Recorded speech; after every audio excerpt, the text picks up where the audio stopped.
This was the first drift car I've ever been in, and now I went from the passenger seat to the driver's seat. So let's see how this goes. It's so cool. So I took him for a ride in this car when he was 7. You know, when he was 5, his teacher asked him what he wanted to be, and he said, "I want to be a drifter." And his teacher called his dad and his mom, all concerned, like, "Your kid wants to be a drifter. Like, how does he want to be like a, you know, not have a home?" And like, they didn't know. So now he's 13. He's got his own car, and kid's a true fun haver. What do you think?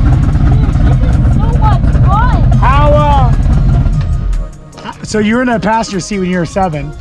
I think 5. Or 5?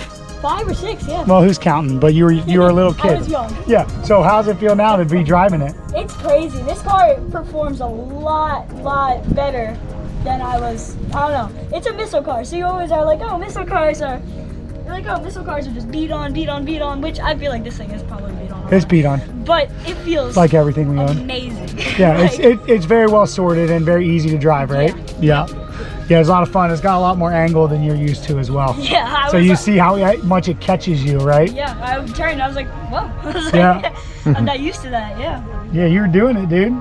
That's cool. Thanks, It makes me so happy to see you driving this thing, man. Thank you for letting me drive. You're welcome, bro. So much fun. Well, good. You got a little more time before we really get a transfer downpour. So if you want to go rip, try to do some figure 8s. Focus on figure 8s. And you're doing a really good job with your throttle. Okay, thank you. I mean, you're being super smooth. You're not chopping it. Yeah. So like, really, what's that? I haven't really tried to be like. Right, but don't. Yeah. Like, that's what you want to do. That smoothness. When it's dry, you just be that smooth, but be a little bit more aggressive with it. Yeah, in the wet, you want to try to stay smooth, because if you're chopping it, it's going to be all over the place. Yep. So you want to do those small inputs in the wet. So go ahead, have some fun, dude.